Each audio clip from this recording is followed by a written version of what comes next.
solo necesita esto.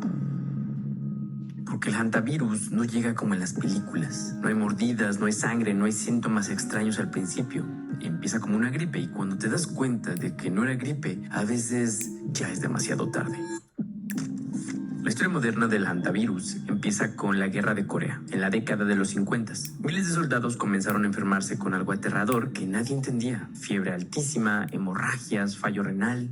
Parecía una enfermedad salida de la nada, y lo más extraño es que no se propagaba como otras infecciones militares. No había un paciente cero claro, no parecía moverse de humano a humano de forma convencional. Décadas después, científicos encontraron el virus dentro de un pequeño ratón cerca del río Hantan, en Corea del Sur, y así nació el nombre, hantavirus. Pero lo verdaderamente preocupante vino después, porque el mundo asumió que era una enfermedad relativamente aislada en Asia, hasta 1993.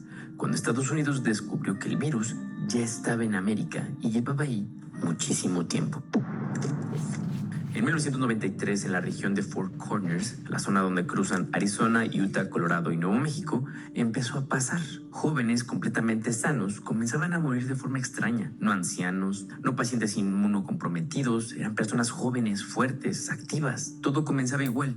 Fiebre, dolor muscular, cansancio extremo, básicamente una gripe fuerte. Y luego, los pulmones colapsaban. Los médicos describían escenas aterradoras, pacientes que literalmente se ahogaban mientras sus pulmones se llenaban de líquido a una velocidad absurda. Y durante semanas nadie entendía por qué, hasta que los investigadores encontraron algo inesperado: ratones. Ratones viviendo cerca de las casas, los granjeros y las zonas afectadas. Entonces descubrieron una versión americana del hantavirus dentro del llamado ratón ciervo. Pero aquí viene lo más importante. El virus no estaba entrando por mordidas, no era necesario tocar al animal. La gente simplemente estaba respirando.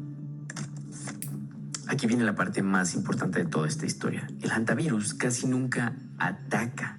Nosotros somos quienes vamos hacia él, porque el virus vive dentro de ciertos roedores silvestres, ratones ciervo en Norteamérica y ratón colilargo en Sudamérica. Ellos liberan el virus en orina, saliva y heces. Con el tiempo, estos restos se secan y se mezclan con el polvo normal del ambiente. Y entonces ocurre algo absurdamente cotidiano. Alguien entra a limpiar y eso es todo. Cuando haces eso, en ese instante partículas microscópicas contaminadas quedan suspendidas en el aire y entran directamente a los pulmones.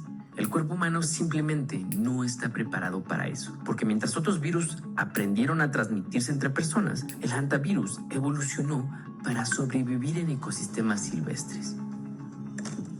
El problema más peligroso del hantavirus es que al inicio parece inofensivo. Fiebre, dolor muscular, escalofríos, mareos. Literalmente podría confundirse con influenza, COVID o cualquier virus. Exactamente los síntomas que millones de personas ignoran todos los días. Pero mientras eso pasa, los pulmones empiezan a llenarse de líquido y la transición puede ser brutal. En cuestión de horas, respirar se vuelve casi imposible. La presión baja, los órganos colapsan y muchas veces cuando el paciente llega al hospital ya está entrando en insuficiencia respiratoria. A veces solo son horas lo que separa a un paciente estable de terapia intensiva. Y por eso los epidemiólogos dicen algo importantísimo. El problema no es solo el virus, es el retraso humano. La gente no conecta los síntomas con haber limpiado una bodega o estado en una zona rural días antes, pero la tasa de mortalidad puede superar el 35%. Algunas variantes incluso más.